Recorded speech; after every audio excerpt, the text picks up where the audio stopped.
Hello students. So in this video I'll be continuing to explain the classification of computers. In my previous video I had explained to you the classification of computers. So there I had told you the different types of computers. So let us just recap about what I had explained to you in the previous class. So this is what I had explained to you, right? Remember it? So I told you that we are surrounded by computers. There are different types of computers. So we can broadly classify these computers into based on their purpose and based on their data handling. So in this diagram you can see that based on purpose we have classified the computers, and based on the data handling also we have classified the computer. So, based on purpose, I can further classify it into general purpose and specific purpose. So, what I had explained to you, general purpose computers are computers that perform a range of tasks. ಅಂದ್ರೆ ಈ computer use ಮಾಡಿ ಬೇರೆ ಬೇರೆ ಕೆಲಸನ ಮಾಡ್ಬೋದು. But we have another computer also that's specific purpose. That means this computer can perform only one task. I had given you an example, right? So an example for a specific computer is my ATM machine. My ATM machine, I can use it only to perform one task. Whereas if I use the general purpose computers, I can perform more than one task. That is our desktop computers that we are having at school.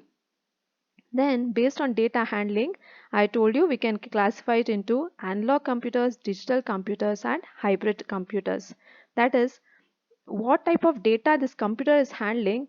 Based on that I'm classifying the computers into different types. So I told you that analog computers, they are computers that are going to handle physical quantities. I had given you an example of the computers that are used in KMF, right? That is used for that milk is boiled to a certain temperature and it's cooled, and those kind of controls that these analog computers are going to do. Then we have the digital computer. So digital computer, they are going to handle data in binary format, that is only zeros and one. And hybrid is a combination of both analog and digital computer. So in this video, I'll be explaining to you more in detail about the different types of digital computers. So what they have done is they have classified this digital computers based on the size of the computer. Okay, how large or small, how it is, based on that they have classified these digital computers. So in this video, I'll be explaining to you the types of digital computers. So let us look at that in detail. So the first one is the microcomputer. Microcomputer is also a digital computer. So it means that it's going to handle data in the form of zeros and ones. These are the most commonly used computers. So what are these computers? These are computers like desktop computers. What are desktop computers? These are computers that we are having in our school lab. Then we have the laptops and tablets. All these computers, they come under microcomputers. So what is the features of these microcomputers? These microcomputers, they are used in large numbers, right? Why we use it in large numbers? It's because they are very cheap. So the cost of these computers compared to others is quite less. That is one of the reason why we are using it. Another reason is that it's very easy to use, right? The systems that we are having in our lab, they're quite easy. We are using the Windows operating system and it's making it very easy to use, right? It's for you can easily play games using that. You can use it to play to paint. You have used it to uh, create Excel sheets. We can use it to send mails. So all these features are available in this and we can use it easily. So that's one of the reasons why we use this microcomputers. And I've mentioned over here that it allows a wide range of softwares. Right, in the computers that we are having in the lab, There are wide number of games in that. We have all played that. We also have Paint application. We have Microsoft Office. So Microsoft Office itself is having many different types of applications in that. So these desktop computers, they allow different softwares. So children enjoy it for playing games and watching movies. So these are the features of microcomputers. So microcomputers, it is a digital computers. They are the desktop computers that we use it commonly. Then we have the mini computers. So mini computers, they're much larger compared to the microcomputers. Okay, so if they are larger in size, it means that their cost will be more. Why the cost is more? Because they can store large amount of data in that. So they have larger memory and storage capacity compared to our microcomputers. So the computers that we are using at school, let's see, microcomputers, and much better or faster than that is the mini computer. These computers, they have limited number of peripherals. Peripherals means the number of computers that can be connected to each other. Okay, so when they are connected to each other, they form a network. But the computers that we are having in our lab, we cannot connect to large number of computers. They are limited. Similarly, these mini computers also are limited. So they have smaller range of peripherals. Remember, peripherals are extra devices that we can attach to the main computer. Okay, once again I'm telling you, peripherals are extra components that we can attach to our main computer. So the number of extra components that we can add to a mini computer or a microcomputer are less. But the advantage of this mini computer is that they are much faster compared to our microcomputer. But the drawback of this is that it is much costlier than our microcomputer. That's why we cannot use it at schools. We cannot afford it. They are quite costly. So they are used for data processing, and they are also called as the mid-range servers. I'll explain to you later what are servers in detail. So remember that they are mid-range servers. That means they are medium-sized servers. Okay, so remember that mini computers, they have larger memory and storage capacity compared to our microcomputers. They are much faster compared to the microcomputers. And these computers, they are not user friendly. It's not easy to use them. They are quite complicated compared to our mini microcomputers, sorry. And they are also called as the mid-range servers. And examples of these servers are the IBM RS6000 and IBM 8000.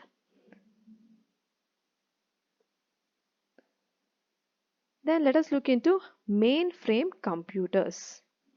So as we are going further, the size of the computers is growing larger, and whenever the size grows larger, the advantage is that their storage capacity increases, their processing capacity increases.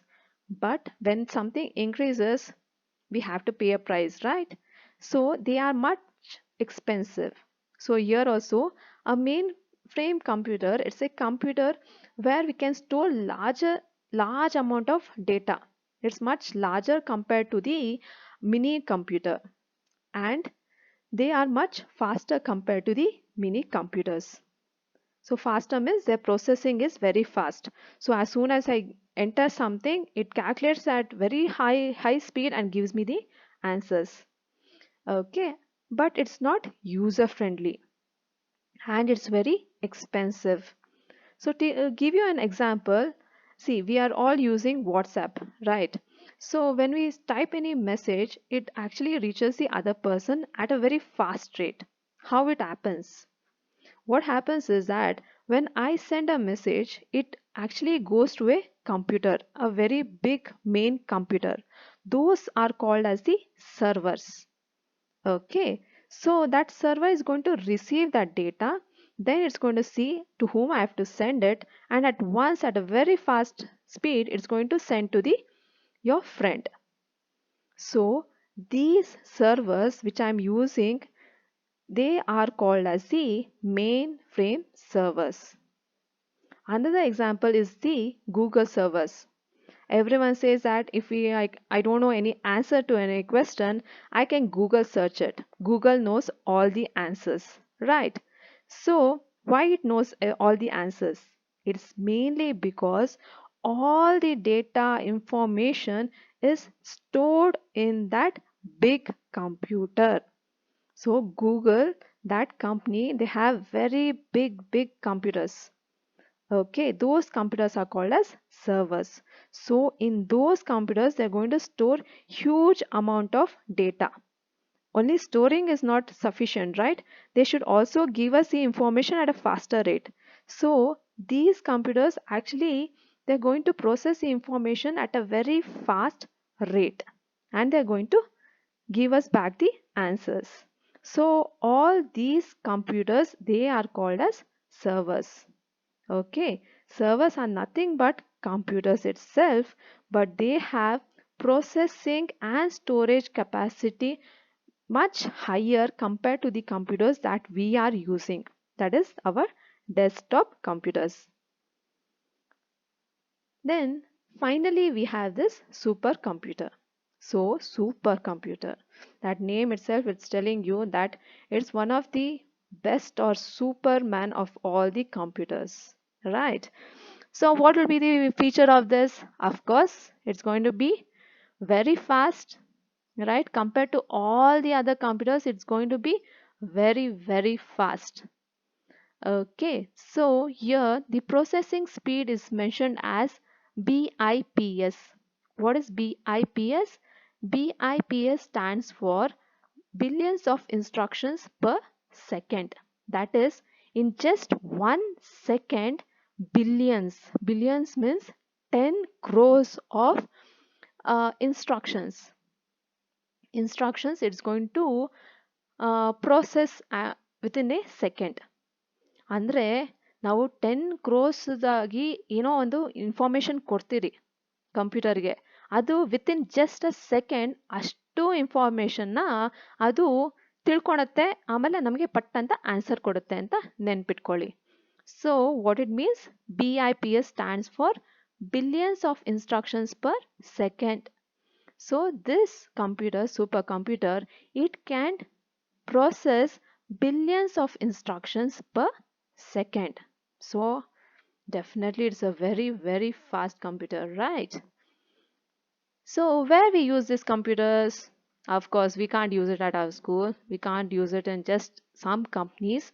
It has to be in the space centers, right? Because they are going to do a lots of calculation before they launch any satellite. To actually launch a satellite, they'll be performing lots of calculations, and those calculations has to be correct. Even just a small error will result in the crash of that satellite, right? So in those places they are going to use computers that are super. So they are going to use this supercomputers. So remember that supercomputers, they are very huge computers, and they're mainly used in space centers, nuclear power stations, etc. Why they use it over there? Because they have to perform very complex mathematical calculations.